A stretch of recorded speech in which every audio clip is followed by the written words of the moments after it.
Voici la première question et on va le faire question par question. L'exercice 1, il y avait 5 affirmations et pour chacune d'entre elles, il fallait dire si c'était vrai ou faux et bien sûr, chaque réponse devait être justifiée. Donc, la première affirmation, voici les prix en euros d'un vêtement relevé dans différents magasins. 12, 15, 10, 7 et 13. L'affirmation A nous dit que la moyenne des prix est de 11 euros et 40 cents ou centimes. La solution est assez simple parce que pour calculer la moyenne des prix, on utilise la formule la moyenne arithmétique qui est la somme des valeurs divisée par le nombre de valeurs. Ici, nous avons 5 prix différents, donc il va falloir diviser par 5 et on additionne tous les prix. C'est-à-dire que ici, vous pouvez voir, je fais 12 plus 15 plus 10 plus 7 plus 13 et je divise par 5, c'est-à-dire le nombre de prix. Dans un premier temps, nous pouvons calculer le numérateur, ça nous donne 57, et ensuite, on fait 57 divisé par 5, ce qui nous donne bien 11,4. Donc, l'affirmation est vraie, et la réponse est vraie. Maintenant, je voudrais faire une petite remarque sur la moyenne. Habituellement, dans ce genre d'exercice, on peut tout à fait faire la moyenne sans devoir ranger les valeurs dans un tableau. Toutefois, il est assez sympathique de voir la différence qu'il y a avec une moyenne pondérée. Par exemple, imaginons que ici, on ait les mêmes prix, mais on a un certain poids, en réalité un effectif. Et par exemple, ici, quand je dis que le prix 12 a un poids de 2, en réalité, ça voudrait dire que quand on a fait notre observation, on a eu 2 fois le prix 12 euros constaté, où il y avait 2, par exemple, vêtements à 12 euros. Ici, ça serait plutôt d'ailleurs, par rapport à l'exercice, dans 2 magasins différents, j'ai vu que le prix était de 12 euros. Pareil, en dessous, dans 3 magasins différents, j'ai vu que le prix de l'objet considéré était de 15 euros, et ainsi de suite. J'ai observé une fois le prix de 10 euros, 2 fois le prix de 7 et 2 fois le prix de 13. Comment faire la moyenne dans ce cas-là? Il va falloir faire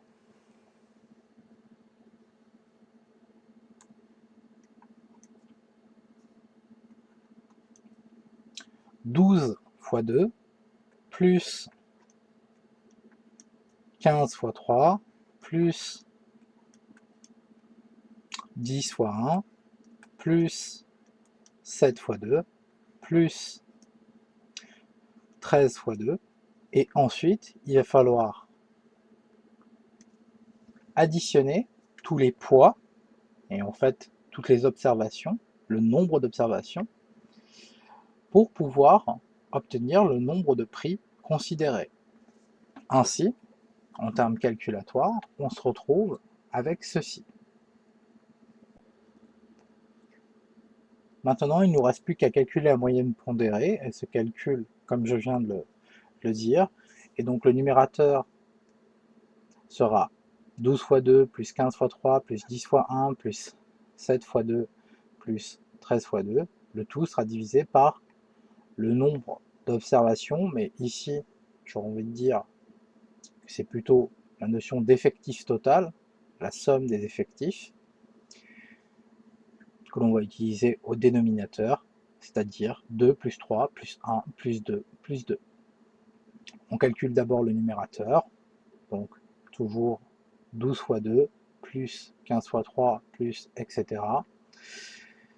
Et ça va nous donner 24 plus 45 plus 10 plus 14 plus 26. Les multiplications se font en priorité par rapport aux additions.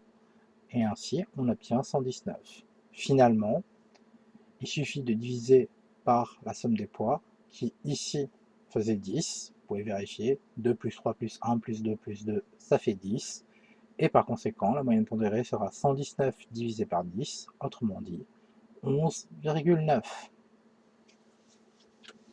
Voici les prix en euros d'un vêtement relevé dans différents magasins, 12, 15, 10, 7 et 13, l'affirmation B, et la médiane des prix est de 10 euros.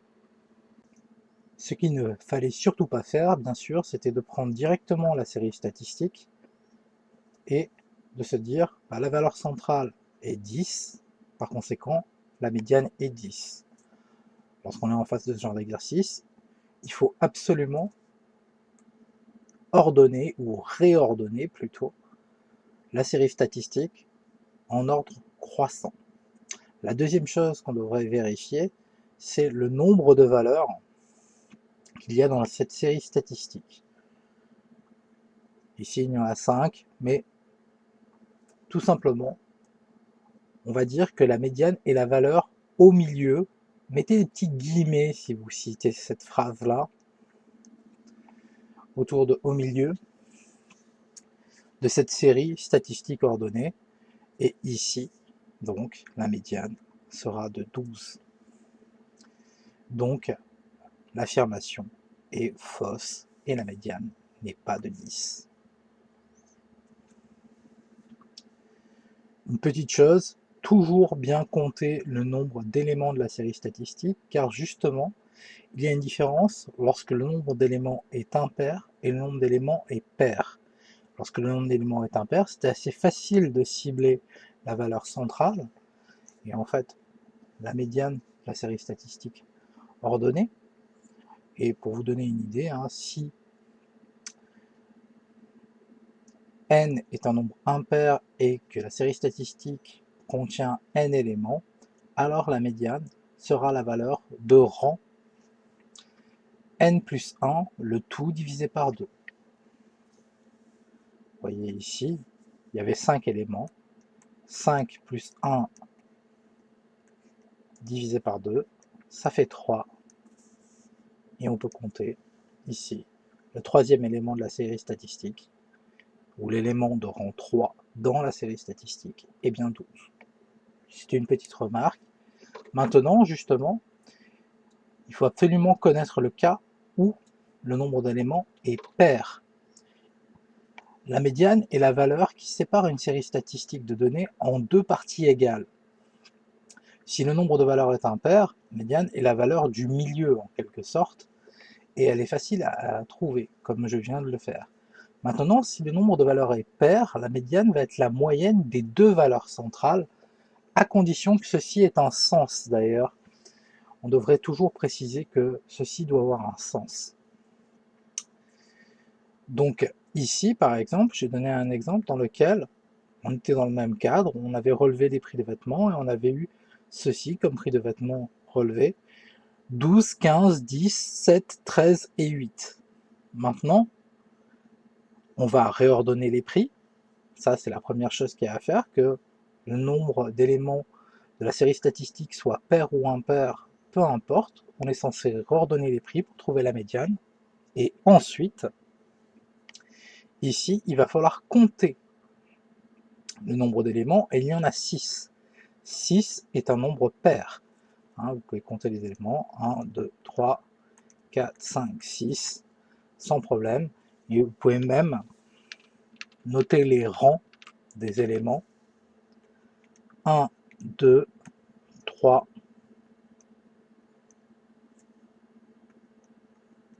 4, 5, 6. Par conséquent, on repère les deux valeurs centrales. Ici, c'est 10 et 12. Je vais vous signaler ça en rouge. Donc les deux valeurs centrales sont 10 et 12. La médiane est donc la moyenne de ces deux valeurs. Parfois on utilise le terme de demi-somme pour éviter d'utiliser le mot moyenne pour définir la médiane.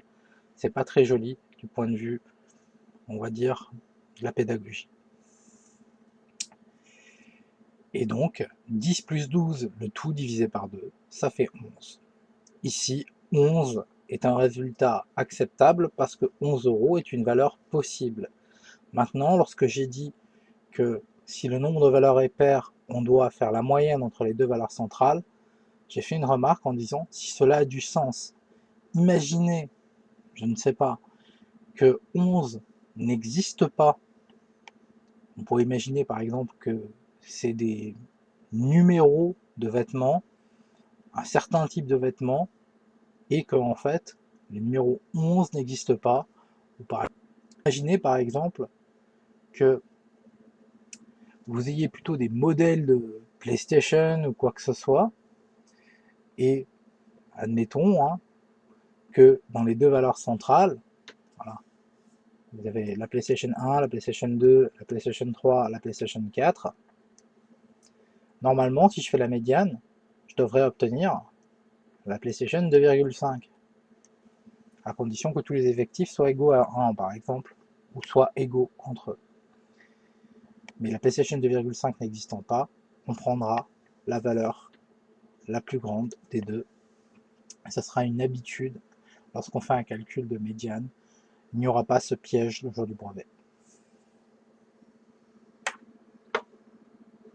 Mais je vais essentiellement faire la rédaction à l'oral et juste vous montrer les techniques de calcul. Donc, dans le premier exercice, c'est un exercice de statistique. Un opticien vend différents modèles de lunettes de soleil. Il reporte dans le tableur ci-dessous des informations sur 5 modèles vendus pendant l'année 2002. La première question, c'était montrer que l'étendue de ces paires de lunettes de soleil est de 85 €. Première chose, l'étendue, c'est la valeur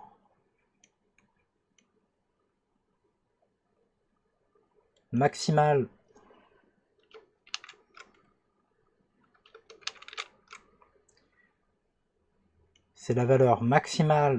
moins la valeur minimale. Autrement dit, si je veux calculer l'étendue, il faut tout simplement que je fasse 160 moins 75. Et ça me donne bien le résultat attendu, c'est-à-dire 85 €.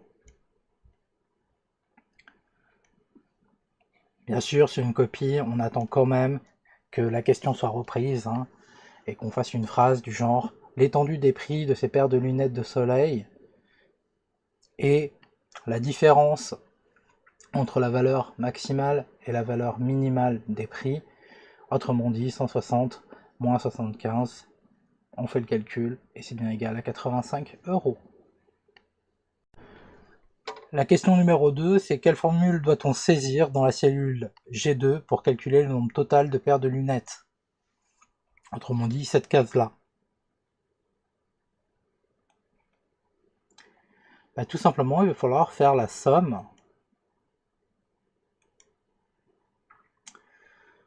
ici, on voit que c'est B2, et ici, sur le modèle 5, c'est F2. Donc, la formule à saisir, c'est tout simplement somme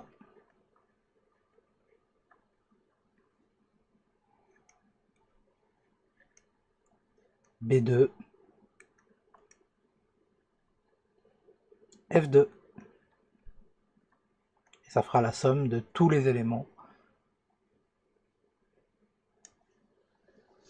Autrement dit, ça va faire B2 plus C2 plus D2 plus E2 plus F2. Je précise que cette réponse était tolérée. Donc le mieux c'était d'utiliser la fonction somme, mais si vous avez utilisé une addition classique, cela suffit. La troisième question était calculer le nombre de paires totales de lunettes vendues en 2022. Il suffisait donc d'additionner ceci. Ça faisait 1200 plus 950 plus 875 plus 250 plus 300, soit 3575 paires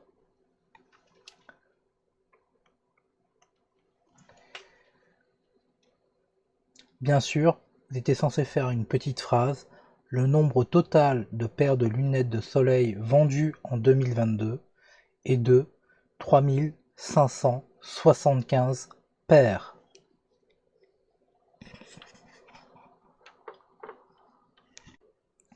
La question 3 était calculer le montant total en euros des ventes de paires de lunettes en 2022. Tout simplement, cela revenait à faire 1200 fois 75 plus 950 fois 100 plus 875 fois 110 plus 250 fois 140 plus 300 fois 160. Bien sûr, vous avez pu rentrer le tableau dans la calculette grâce à la touche statistique. Je vais faire confiance à la calculette. Donc la réponse à la question 3A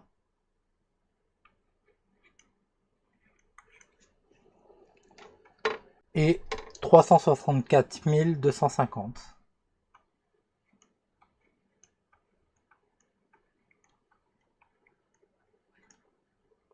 euros.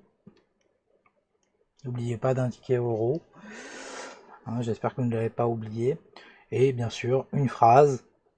Le montant total en euros des ventes des paires de lunettes de soleil en 2022 a été de 364 250 euros.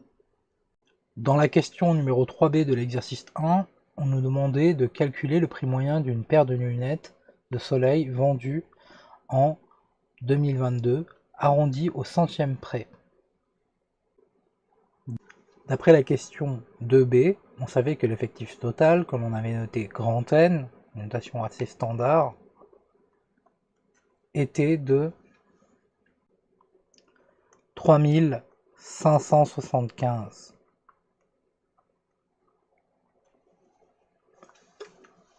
Et dans la question 3A, on avait appris que le montant total en euros des ventes de paires de lunettes de soleil en 2022 était de, et je vais le noter T pour total, 364 250. Pour calculer la moyenne, il va tout simplement falloir calculer T divisé par N.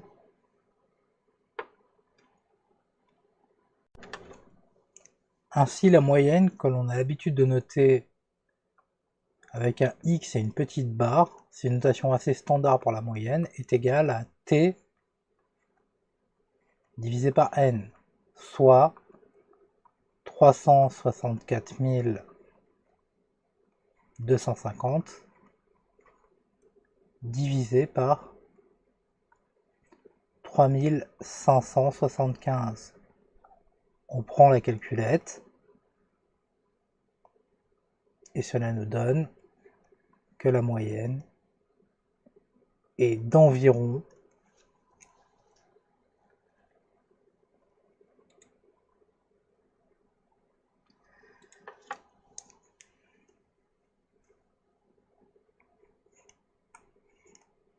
101,888. Ce qui fait qu'en arrondissant au centime, ça nous donne 101,89. Je rappelle que pour arrondir au centime, il suffit de regarder ce qui vient après. Les centimes, c'est un 8, donc on arrondit par excès. Et la règle de base pour arrondir est si ce nombre avait été 0, 1, 2, 3 ou 4, on aurait arrondi par défaut à 101,88. Si le nombre ici, donc le troisième chiffre après la virgule, avait été 5, 6, 7, 8 ou 9, on aurait arrondi par excès et par conséquent on aurait obtenu 101,89. Faire bien attention, il faut arrondir par excès, même si c'était égal à 5, si j'avais eu par exemple 101,885, j'aurais mis comme arrondi 101,89.